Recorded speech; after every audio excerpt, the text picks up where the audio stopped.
देखिए, last time हम जो पढ़ रहे थे जीन पियाजे का संज्ञानात्मक विकास का सिद्धांत। तो इस सिद्धांत के अंदर हम बीच में थोड़ा पावर कट होने के कारण वो डिस्टर्ब हो गया था। तो आगे बढ़ते हैं, है ना। मैंने आपको बताया कि जीन पियाजे ने ये कहा कि जो बच्चे हैं वो विकास की 4 अवस्थाओं से गुजरते हैं। विकास की 4 अवस्थाओं से गुजरते हैं, ठीक। अब ये जो 4 अवस्थाएं हैं उनमें जो पहली अवस्था है वो इंद्रिय जनित गामक अवस्था या सेंसरी मोटर स्टेज इसको बोलते हैं, ठीक है। और इस अवस्था की विशेषता ये है कि बच्चे इस अवस्था में अपनी ज्ञानेंद्रियों के माध्यम से इस दुनिया की समझ बनाते हैं। ये जो अवस्था है 0 से 2 वर्ष तक रहती है। इस अवस्था की पहचान की या इस अवस्था में कुछ विशेष गुण बच्चों के अंदर पाया जाता है। तो पहला जो मैंने आपको बताया था वो जीववाद बताया था, एनिमिज्म बोलते हैं। और दूसरा जो मैंने आपको बताया था वो ये है वस्तु स्थायित्व का अभाव, है ना। वस्तु स्थायित्व का अभाव, तो लैक ऑफ ऑब्जेक्ट परमानेंस बोलते हैं इसको। अब ये वस्तु स्थायित्व या ऑब्जेक्ट परमानेंस क्या होता है वो जान लें अपन, ठीक है। तभी हमें ये बाकी चीजें समझ में आएंगी। ये जो वस्तु स्थायित्व है या ऑब्जेक्ट परमानेंस है, ये क्या चीजें होती हैं। देखो क्या होता है कोई भी वस्तु इस दुनिया में एक निश्चित समय तक इस दुनिया में विद्यमान रहती है, चाहे उसकी सूचना आपकी ज्ञानेंद्रियों से आपको प्राप्त हो रही हो अथवा नहीं हो रही, ठीक है। तो ये जो समझ है वो आपको है। आप जानते हो कि कोई चीज वस्तु अगर आपको नहीं भी दिखाई दे रही, नहीं सुनाई दे रही, तो भी वह इस दुनिया में मौजूद है। लेकिन जो बच्चा होता है ना वो वर्तमान में जीता है। एक बच्चा है ना वो बिल्कुल वर्तमान में जीता है। और जब तक कोई वस्तु उसके सामने है, सामने कह लो तो सामने तो ज्ञान कौन सी आपकी सेंसरी ऑर्गन आई से पता चलेगा। लेकिन 5 ज्ञानेंद्रियां हैं, 5 सेंसरी ऑर्गन्स हैं, 5 संवेदी अंग हैं आपके पास। तो किसी भी अंग से यदि सूचना प्राप्त हो रही है बच्चे को किसी वस्तु की मौजूदगी की, तो वो जो है इस अवस्था वो उस वस्तु का अस्तित्व समझता है कि हाँ वो है। अगर उस वस्तु का किसी वस्तु का जो जानकारी है उसको जो 5 सेंसरी ऑर्गन्स हैं उनके द्वारा कोई सूचना उसे प्राप्त नहीं हो रही है, तो वो उसकी मेमोरी से गायब हो जाती है चीज।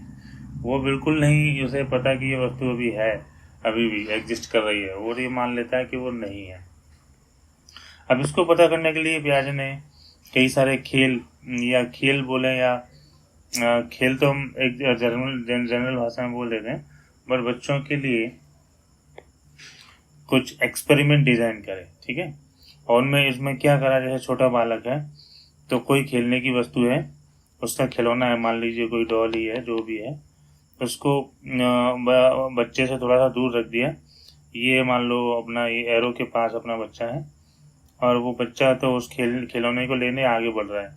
अगर इसी खिलौने को किसी टॉवेल से इन्होंने ढक दिया, ठीक है ना, तो वो क्या देखते हैं कि बच्चा थोड़ी बहुत आगे बढ़ता है, लेकिन वो उस खिलौने को जैसे पहले आ रहा था खिलौनों को पकड़ने के लिए पर्पसफुली, वैसे आगे नहीं बढ़ता, है ना। और खिलौने को ढूंढता भी नहीं है। तो इसका मतलब क्या है कि जब वो वस्तु उसे दिखाई देना बंद हो गई तो उसके दिमाग से भी वो चीज चली गई और उसने उसे ढूंढने का प्रयास नहीं किया। तो वस्तु स्थायित्व का अभाव, लैक है, अभी लैक ऑफ ऑब्जेक्ट परमानेंस उसके अंदर पाया जा रहा है, ठीक है।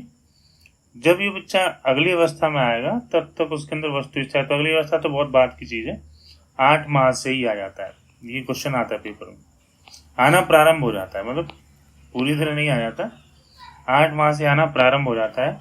और ये कब होता है? देखो, जब जब बच्चा इमेज, मानसिक प्रतिबिंब उसको बोलते हैं, मानसिक बिंब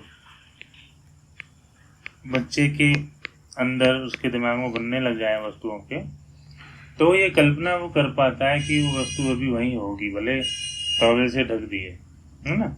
आपको देखो बहुत सारे खेल बच्चों के साथ खेलते हैं आप। जब छोटा बच्चा होता है, कोई आपकी महत्वपूर्ण, बच्चे के पास महत्वपूर्ण वस्तु बच्चे ने ले ली, जैसे ही आपको जानकारी हुई तो आप क्या करते हो?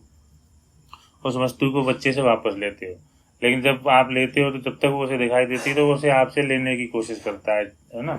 लेकिन अगर आप अक्सर अगर वस्तु को पीछे अपने दोनों हाथों में रख लो, बच्चा सामने खड़ा है और आप बोलो कि भाई वो तो बिल्ली ले गई, ऐसा हम करते हैं ना।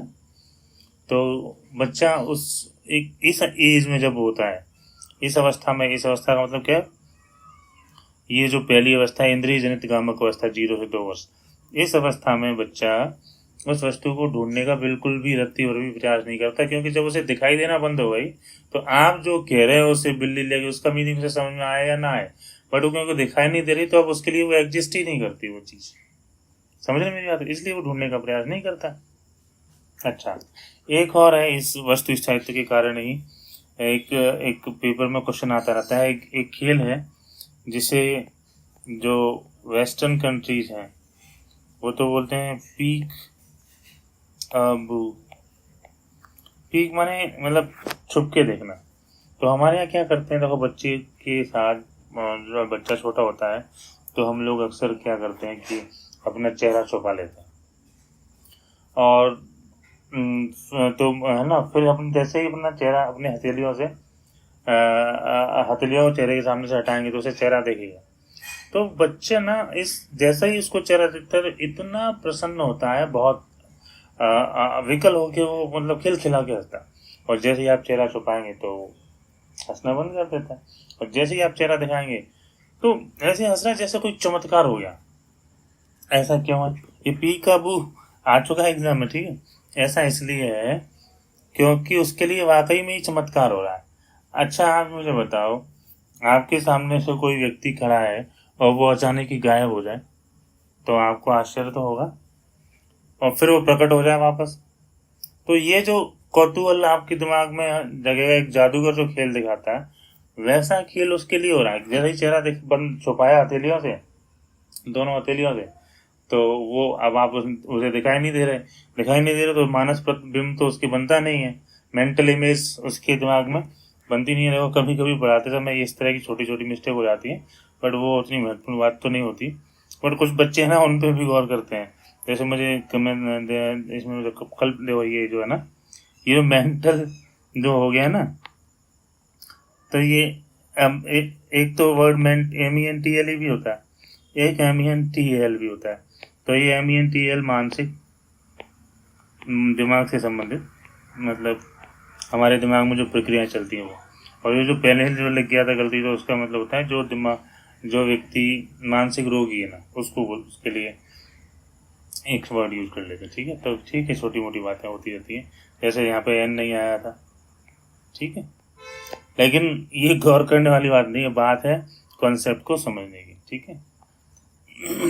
चलिए अभी देखो,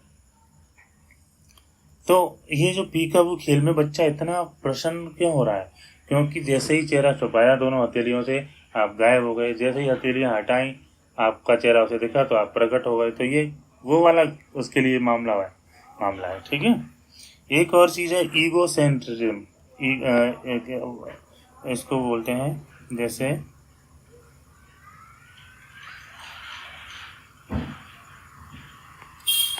ईगो सेंट्रिज्म। यह ईगो सेंट्रिज्म का मतलब होता है आत्म केंद्रिकता, ठीक है। तो ये कब पाया जाएगा बच्चे के अंदर, ईगो सेंट्रिज्म, है ना।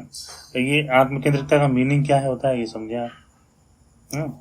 आत्म केंद्रिकता का मीनिंग होता है कि बच्चा अपने दृष्टिकोण से ही सोचता है, बच्चा अपने दृष्टिकोण से सोचता है, यानी वो सामने वाले का जो दृष्टिकोण है उसको नहीं समझ पाता है। ठीक है। तो ये अगली स्टेज में ये चीज आएगी, ठीक है, ईगो सेंट्रिज्म। ठीक है, तो अभी इसको डिस्कस करेंगे। ठीक है, तो अभी के लिए आप ये समझिए कि इंद्रिय जनित गामक अवस्था 0 से 2 वर्ष तक होती है। सेंसरी मोटर स्टेज इसको बोलते हैं, और बाकी सारी चीजें मैंने आपको समझाई। दूसरी अवस्था है जो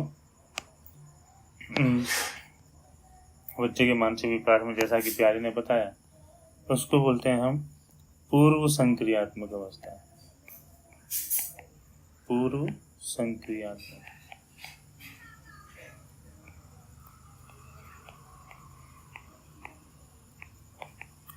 ठीक है,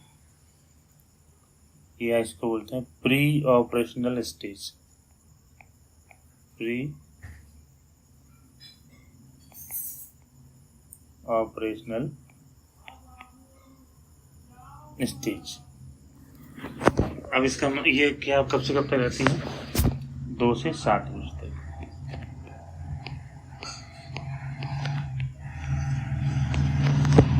ठीक है, अब इस अवस्था में जो प्री ऑपरेशनल स्टेज है, पहले तो आप ये समझें कि इसको प्री ऑपरेशनल कहने का मतलब पूर्व संक्रिया, यानी संक्रिया से पहले की अवस्था। अब संक्रिया माने क्या? देखो, ये इस स्टेज का प्रारंभ तब होता है जब बच्चा जो है मानस बिंब है ना, मेंटल इमेज बनाने लग जाता है। तो अब क्या होगा कि अभी तक जो पहली अवस्था थी, इसमें बच्चा क्या है, जो मूर्त चीजें थी, है ना, मूर्त आगे भी रहेंगी, बट जो वस्तुएं थी, है ना, जो तब जब तक उसे दिखाई दे रही थी या अपनी ज्ञानी दृष्टि से उनकी समझ या ज्ञान प्राप्त हो रहा था, तभी तक और उसके दिमाग में उस वस्तुओं से संबंधित क्रिया चल रही थी। लेकिन अभी क्या होगा ना, पूर्व संक्रियात्मक अवस्था में, क्योंकि वो इमेज बनाने लग जाएगा उसका दिमाग, है ना, तो अभी क्या होगा ना, वो वस्तुओं को ढूंढेगा। मतलब जैसे अभी मैंने बताया ना, छुपा देते हैं अगर टॉवेल से, बच्चा ढूंढता नहीं है क्योंकि उसके दिमाग में उसकी इमेज ही नहीं है अब। लेकिन अब क्योंकि इमेज है तो ढूंढने लग जाएगा। हालांकि ये चीज तो 8 माह से प्रारंभ हो जाएगी, लेकिन क्योंकि बच्चा उस वस्तुओं को की मानस बिंब बना सकता है, तो वो उसकी बिल्कुल करंट में नहीं जी रहा, उसके दिमाग में वस्तुएं रहते हैं। यानी इस समय वो बच्चा को आप बनाओगे बिल्कुल पीछे छुपा के वस्तुओं को, तो वो नहीं मानेगा, वो ढूंढेगा, है ना। तो पूर्व संक्रियात्मक अवस्था में क्या है एक्चुअली, आगे जो तीसरी अवस्था है जिसे हम मूर्त संक्रियात्मक अवस्था बोलते हैं, जिसमें बच्चा संक्रिया करने लग जाएगा। अब संक्रिया का मतलब आपको बहुत सारी लिटरेचर में डिटेल में कुछ बातें मिलेंगी, है ना, लेकिन हम अपनी समझ के लिए, अभी हमारी समझ के लिए, ताकि हम अपनी एक समझ बना पाए और क्वेश्चन का आंसर कर पाए, तो इसलिए इसका मीनिंग समझते हैं अभी। तो ये 7 से 11 वर्ष तक रहती है ये अवस्था। मूर्त संक्रियात्मक, मूर्त संक्रिया को अंग्रेजी में मूर्त माने कॉन्क्रीट, कॉन्क्रीट माने जो सामने ही है, और संक्रिया माने ऑपरेशन। या ऑपरेशन का मतलब क्या वो समझना है। अवस्था माने स्टेज। ऑपरेशन का यह मतलब है तर्क करना, तर्क, है ना, क्रिया, संक्रिया करना, संक्रिया करना, है ना, है ना। चलो, तर्क तो बहुत निम्न स्तर का भी है, तो संक्रिया करना, है ना। अब ये क्या है,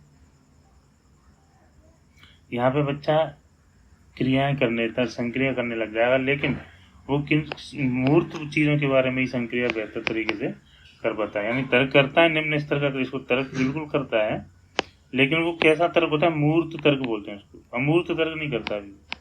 मूर्त तर्क माने जो वस्तुएं, जो चीजें उसके पास सामने प्रकट रूप में है, या मूर्त का मतलब जिन्हें वो देख सकता है, छू सकता है, प्रकट में है, ठीक है। यहाँ मूर्त का मतलब ये, ठीक है।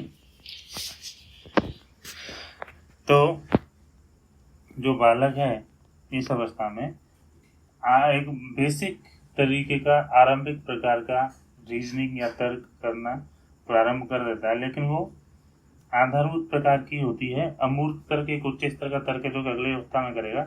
इस अवस्था में तो वो जो वस्तु उसके सामने ही है, कल्पना परिकल्पना करके नहीं कर सकता, है ना। ठोस चीजों का मूर्त प्रकट या ठोस बोले इसको, एक ही बात होती है। कभी कभी इसका नाम ठोस संक्रियात्मक अवस्था भी आ जाता है। तो वहाँ तात्पर्य केवल ये है कि सामने ही है, दिख रही है, देख सकता है, छू सकता है। अब चौथी जो अवस्था है उसको बोलते हैं अमूर्त संक्रियात्मक अवस्था। अमूर्त संक्रियात्मक अवस्था, और इसका मतलब क्या है? अमूर्त संक्रियात्मक अवस्था का मतलब है, एक तो पहले इसके आयु समझो। देखो, ये हकीकत बात है कि 11 से अधिक में अधिक कहना चाहिए। कई जगह आपको 11 से 15 लिखा मिल जाएगा। तो मेरा प्रश्न ये है उससे उन लोगों से, हालांकि वो एक बालक के विकास के दृष्टिकोण से बोलते हैं, इसलिए वो 11 से 15 बोल देते हैं। बट मेरा उनसे प्रश्न ये है, क्या 15 वर्ष के बाद बच्चा अमूर्त तर्क या अमूर्त संक्रियात्मक अवस्था में नहीं रहेगा, कोई और अवस्था में आ जाएगा क्या? तो मेरा मानना यह है कि 11 से अधिक कहना ज़्यादा बेहतर है, बजाय कि 11 से 15। ठीक है। तो अमूर्त संक्रियात्मक अवस्था को बोलते हैं formal operational stage. Formal operational stage, formal operational stage. अब ये फॉर्मल ऑपरेशनल स्टेज का मतलब क्या है?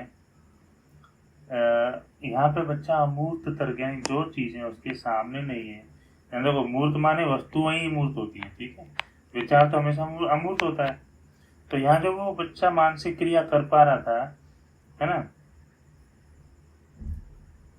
वो कर पा रहा था वस्तुओं किससे संबंधित। यहाँ पर जो मानसिक क्रिया कर पाएगा वो कर पाएगा विचार से संबंधित। विचार अमूर्त होता है हमेशा, विचारों से संबंधित, ठीक है। तो ये 4 अवस्थाएं हैं। इन अवस्थाओं के अंदर भिन्न भिन्न गुण पाए जाते हैं, और वो वही आपको जानना है। पहले वाले के बारे में आप जो बातें थी, जो महत्वपूर्ण बातें थी वो जानी। दूसरी अवस्था के बारे में हम अभी बात करते हैं, क्योंकि यहाँ कुछ बहुत ही महत्वपूर्ण चीजें पाई जाती हैं बच्चे के अंदर। हर अवस्था के अंदर कुछ 2-4 ऐसी चीजें हैं जो कि एग्जाम में बहुत आती है, तो हमको मालूम होना चाहिए, ठीक है। और ये प्याजे का सिद्धांत इतना महत्वपूर्ण सिद्धांत है कि इसमें से खुद में से तो क्वेश्चन आते ही आते हैं, बट उससे भी ज़्यादा महत्वपूर्ण बात यह है कि आप जितनी पेडागोजी पढ़ोगे ना, वो सारी पेडागोजी का जो बेसिस है ना, वो जीन प्याजे का सिद्धांत है। तो हालांकि इस सिद्धांत में कुछ कमियां भी हैं, कुछ आलोचनाएं भी हैं, कई लोगों ने इस आलोचना की है, बट वो अपनी जगह है। कुछ इसके महत्व भी है, और महत्व बहुत ज़्यादा है। आलोचना भी हालांकि बहुत बड़ी आलोचना, छोटी मोटी नहीं, है ना। एक और बात मैं आपको बताऊं कि जो इन्होंने बहुत सारे एक्सपेरिमेंट किए, वो एक्सपेरिमेंट पे से कोई क्वेश्चन आता है बार बार, और वो एक्सपेरिमेंट जो किए बच्चों के साथ में, उसमें वो एक इनके साथ एक असिस्टेंट के रूप में एक लेडी काम कर रही थी जिनका नाम था बारबेल इनहेल्डर। तो ये इनका नाम मेरे हिसाब से आपको पता होना चाहिए, ठीक है। अब इन्होंने क्या एक्सपेरिमेंट डिवाइस किए, वो जैसे जैसे कि जो कोई स्टेज में, जैसे दूसरी स्टेज में कुछ बच्चे के अंदर कुछ क्वालिटीज पाई जाती हैं, तो अपन जैसे उनके नाम से हम पहले सुन लेते हैं, फिर अपन उन एक्सपेरिमेंट में बात करेंगे कि वो कौन सा एक्सपेरिमेंट है, और जिसके माध्यम से उस गुण के बारे में उनको जस्टिफाई किया गया है, ठीक है। तो जैसे जो दूसरी अवस्था है, दूसरी अवस्था माने पूर्व संक्रियात्मक अवस्था, ठीक है, जो 2 से 7 वर्ष तक रहती है।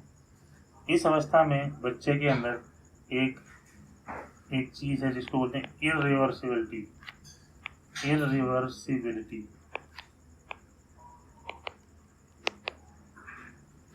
या अनुपलटावली पाई जाती है। अनुपलटावली पाई जाती है। ये बहुत आता है पेपर में, ठीक है। अब ये क्या है, और क्या पाया जाता है, आत्म केंद्रिकता। देखो स्टेज 2 के मैं कुछ महत्वपूर्ण गुण जो बच्चे में पाए जाते हैं उनकी लिस्ट बना रहा हूँ। तो यहाँ 2 का मतलब स्टेज 2 है। एक पाई जाती है देखो वस्तु स्थायित्व एक यहाँ समाप्त हो जाएगा। पहले उसका वस्तु स्थायित्व का अभाव था, लेकिन अभी वस्तु स्थायित्व आ जाएगा, है। एक है ईगोसेंट्रिज्म, जो अभी मैं बात कर रहा था कि वो दूसरे के दृष्टिकोण से नहीं सोच पाता है, वो अपने दृष्टिकोण से ही समझता है ना परिस्थिति को। इसे बोलते हैं आत्म केंद्रितता। क्या बोलते हैं, देखो मैं आपको वैसे तो ये सिद्धांत एक बार में पढ़ाने वाला है, लेकिन सिद्धांत जो केवल 4 अवस्थाओं पर सिद्धांत खत्म नहीं होता, सिद्धांत बहुत बड़ा है। और दूसरी बात क्या है कि मैं भी क्या थोड़ी सी आजकल तबीयत मेरी उतनी ठीक नहीं है, तो मैं जहाँ तक संभव होगा मैं कोशिश करूँगा, फिर मैं उसको बंद भी कर देंगे। लेकिन जब हम रिवाइज करेंगे तो एक साथ ही पूरा रिवाइज कर देंगे। चीज़ें एक जगह आपके दिमाग में एक गेस्टाल्ट बन जाएगा, ठीक है। तो यहाँ एक तो अनपोलिटावली, एक ईगोसेंट्रिज्म, है ना। और देखो यहाँ पे बच्चे का एक भाषा विकास आना, दूसरी अवस्था का आना भाषा के विकास के साथ प्रारंभ होता है, ठीक है। ये जो दूसरी अवस्था है जिसको हम बोल रहे थे क्या, पूर्व संक्रियात्मक अवस्था, ठीक है। और बच्चा काल्पनिक खेल कल्पना कर पाए, क्योंकि इमेज बनता है ना उसके दिमाग में, इसलिए, ठीक है। अपन इन दोनों को ही समझ लेते हैं। आत्म केंद्रिकता को समझाने के लिए एक बहुत फेमस एक्सपेरिमेंट है जिसको हम 3 माउंटेन प्रॉब्लम बोलते हैं। ये पेपर में भी आ चुकी है कि आत्म केंद्रिकता को समझाने के लिए कौन सा एक्सपेरिमेंट उन्होंने किया। 3 माने 3 माउंटेन प्रॉब्लम। अब देखो इसको समझाने के लिए मैं अपना भारतीयकरण अपन कर लेते हैं। आप बस बात ये है कि आप समझ जाओ क्या किया था। प्याजे ने एक बच्चे को बिठाया अपने आमने सामने, ठीक है, अपने सामने एक टेबल में एक तरफ तो खुद बैठ गए और एक तरफ एक बच्चे को बिठा लिया और इन्होंने है ना कुछ यहाँ पर कोई वस्तु रख दी, चलो ठीक है ना। अब ये इधर वाला अपन माउंटेन थोड़ा छोटा कर लेते हैं ताकि आप बात समझ पाओ। अब वो प्याजे ने पूछा कि आपको कुछ थोड़ा सा उल्टा हो गया मामला, अपन इस माउंटेन को बड़ा करते हैं, ये वाले को छोटा करते हैं।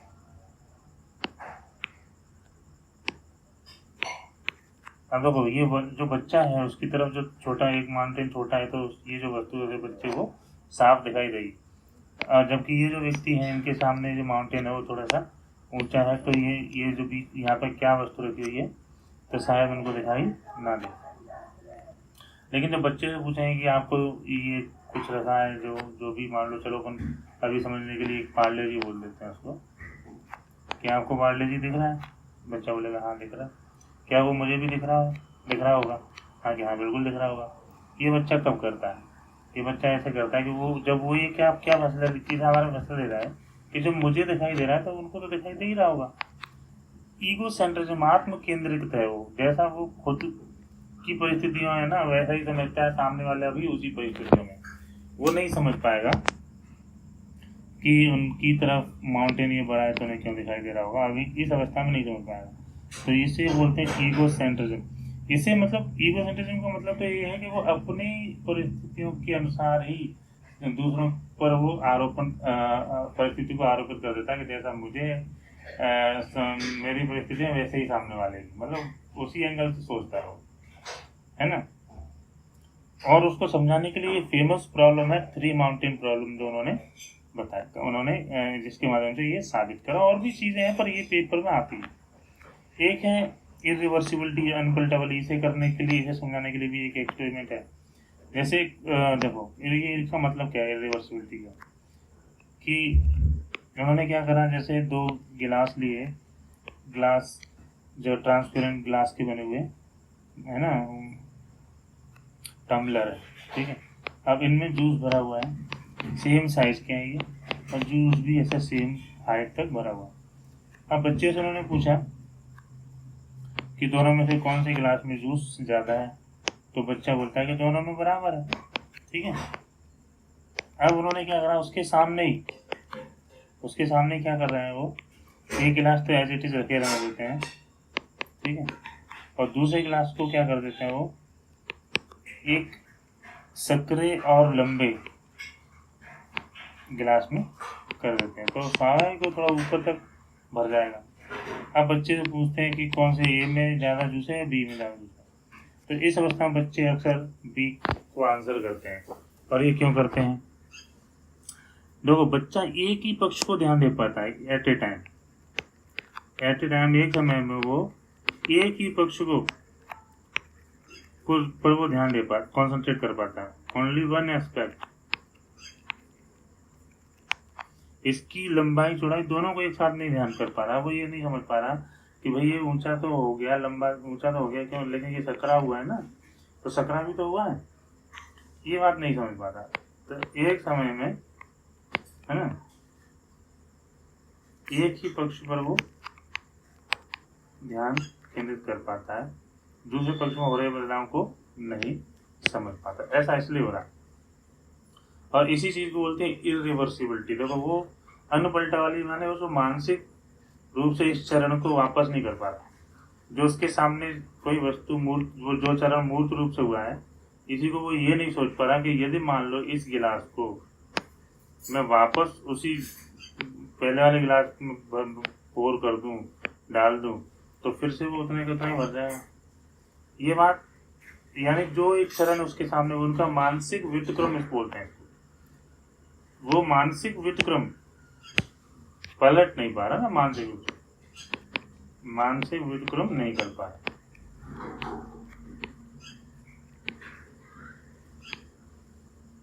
व्युत्क्रम नहीं कर पा रहा, ठीक है।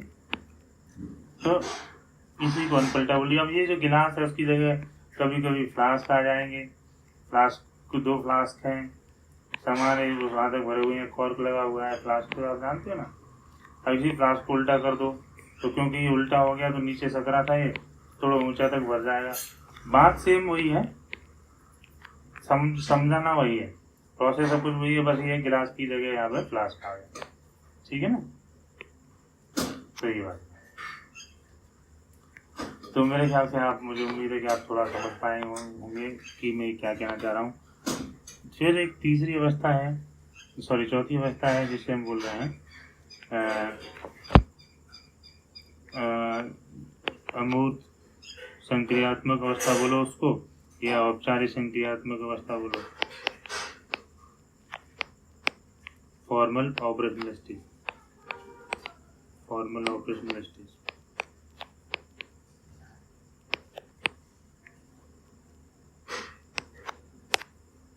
सात में ना होता है कि 11 से 7 से 11 तो वो रहती है तीसरी अवस्था, ये 11 से अधिक।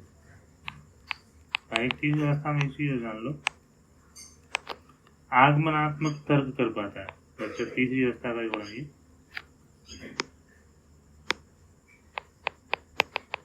आगमन और निगमन आगे भी हम पढ़ेंगे। आगमनात्मक तर्क का मतलब होता है जो प्रकट में उसके सामने है, जो उदाहरण उसके सामने है, वही कई सारे उदाहरण देखता है तो एक निष्कर्ष पे पहुंच जाता है वो।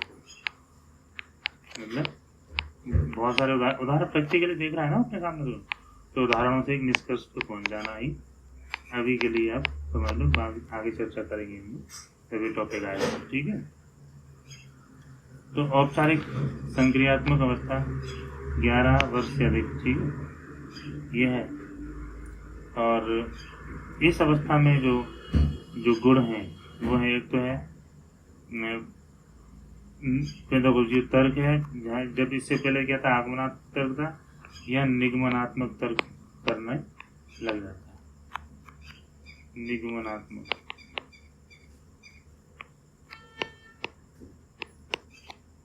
ठीक है। और अमूर्त चिंतन कर पाता है, ये बहुत महत्वपूर्ण पेपर में करवा आता है। अभी तक वो अमूर्त चिंतन नहीं कर पा रहा था, है ना, जिसको इंग्लिश में बोलते हैं एब्स्ट्रैक्ट थिंकिंग।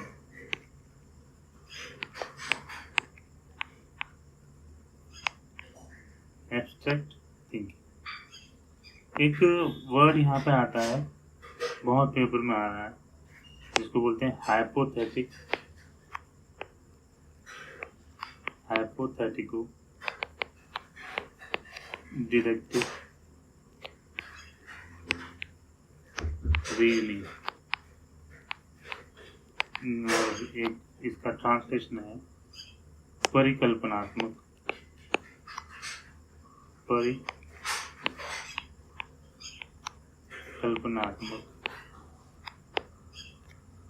निगमनात्मक तर्क। अब ये इतना भारी वर्ग नाम से घबराने की जरूरत नहीं है। तर्कना, रीजनिंग है तर्कना। क्यों, मैं तो आपको बिल्कुल छोटा सा शब्द बोल दूं तो बिल्कुल समझाओगे। इसी को हम बोलते हैं वैज्ञानिक चिंतन, यानी वो चीजों का वैज्ञानिक तरीके से परीक्षण कर पाता है, प्रक्रियाओं का। वैज्ञानिक यानी वो साइंटिफिक रीजनिंग कर पाता है। और साइंटिफिक रीजनिंग में क्या होता है, देखो इसमें इसके कुछ चरण होते हैं। पहली चरण होती है समस्या की पहचान, समस्या की पहचान, आखिर समस्या है ही क्या। फिर होता है परिकल्पना निर्माण यानी हाइपोथेसिस फॉर्मेशन। अब परिकल्पना निर्माण का मतलब क्या होता है, उस समस्या के संभावित समाधान। अब समाधान हो सकते हैं 1, 2, 3, कितने भी हो सकते हैं, जितने भी संभव अपन उनकी लिस्ट बना लेते हैं, ठीक है। जैसे मैं उदाहरण के लिए आपसे बोलूँ कि किसी बच्चे के दिमाग में प्रश्न आया कि आखिर ये जो सूरज है ये इतनी सारी रोशनी कहाँ से लाता है, इतनी ऊर्जा इसमें कहाँ से। तो ये हमारी अब समस्या हो गई, यानी इस बिंदु पर हमें काम करना है ना। अब परिकल्पना हम क्या कर सकते हैं, जैसे किसी गांव देहात के व्यक्ति है जो पढ़े लिखे नहीं है ज़्यादा, परंतु कोई व्यक्ति है पुराने ज़माने के, तो वो अगर उनसे पूछो तो वो क्या बोल सकते हैं कि साहब इसमें बहुत सारा कोयला है और वो जल रहा है, इसलिए इतनी सारी ऊर्जा है उसमें, है ना। लेकिन कोई और व्यक्ति कोई और तर्क दे सकता है, ठीक है। तो ऐसे जितने भी तर्क हैं, जो भी हमें संभावित कारण लगते हैं, वो सारे की लिस्ट होना और एक एक करके उनका परीक्षण करते हैं। तो अब अगली स्टेज में यही होगा, परिकल्पना परीक्षण। अब स्टेजों की जो संख्या है वो कभी कभी बढ़ जाती है, क्योंकि यहाँ पर लोग जैसे इस परिकल्पना परीक्षण में क्या करते हैं कि भाई आंकड़ों का एकत्रीकरण एक अलग स्टेज बना देते हैं, ऐसे करके वो कितना ही बढ़ा लो, पर मूल स्टेज तो वही गिनी चुनी होती है। और इसकी संख्या कभी नहीं जानना चाहता कि 4 ही होंगी कि 5 ही होंगी। मूल बात है कि इसके बाद ये चरण आते हैं, ये जानना चाहिए। परिकल्पना परीक्षण करोगे तो आप इनमें से कई सारे जो आपके सुझाव थे, जो आपके अंदाजे थे, उनको खारिज करते हुए कोई एक अंदाजा आप हो सकता है आप बातक। देखो जब तक कोई बात सिद्ध नहीं हुई तब तक नई परिकल्पना, मान लो ये तीनों ही आपके खारिज हो गए तो आपको फिर नई परिकल्पना बनानी है। जब तक कि आप किसी न किसी एक ऐसे समाधान पर, आपकी समस्या के उत्तर पर नहीं पहुंच जाओ जो कि वैज्ञानिक रूप से सिद्ध हो, यानी जो जरूर नहीं सिद्ध हो, सिद्ध हुआ तो वैज्ञानिक होगा, ठीक है। तो परिकल्पना परीक्षणों के बाद आप क्या पहुंचोगे, एक निष्कर्ष पर या समाधान पर पहुंच जाओगे। अब ये समाधान है, इसको भी प्रैक्टिकली 5वीं स्टेज में कभी कभी होता है कि ये जो समाधान आपको मिला इसको भी हम लागू करके देखते हैं, और लागू करके देखते हैं क्या वाकई में ये ठीक था, है ना, तो या फिर नहीं था। तो फिर ये स्टेज चालू हो जाएगी, पहले स्टेज। तो ये जो ऐसे देखो, ये जो चरण मैंने आपको बताए हैं, विज्ञान के जितने भी सिद्धांत हैं है वो सारे इन्हीं चरणों से प्राप्त होते हैं। थ्योरी जो बनती है ना, थ्योरी इन्हीं चरणों से गुजर के बनती है। तो ऐसा नहीं है कि विज्ञान में ये चीज़ होती है, हमारे जीवन में हम डेली कई सारे निष्कर्ष निकालते हैं, और वो निष्कर्ष तार्किक निष्कर्ष होते हैं, यानी तर्कना के आधार पर होते हैं, यानी उनमें वैज्ञानिक चिंतन प्रयोग हुआ है। तो बच्चा, इस अवस्था का बच्चा ये सारी चीज़ें कर पाता है।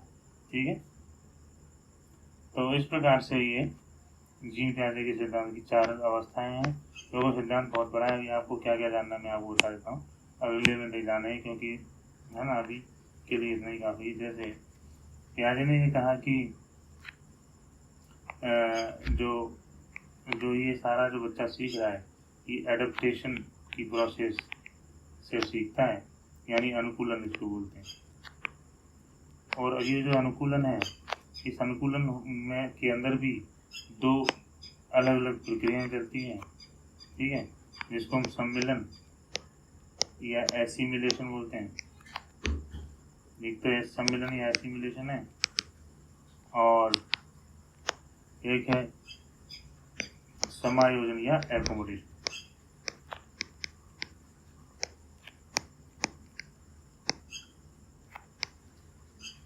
और ये दोनों जो प्रक्रिया है ना, इनसे दोनों जो है ना, वो एक और प्रक्रिया में समाहित है, जिसे हम बोलते हैं इक्विलिब्रेशन।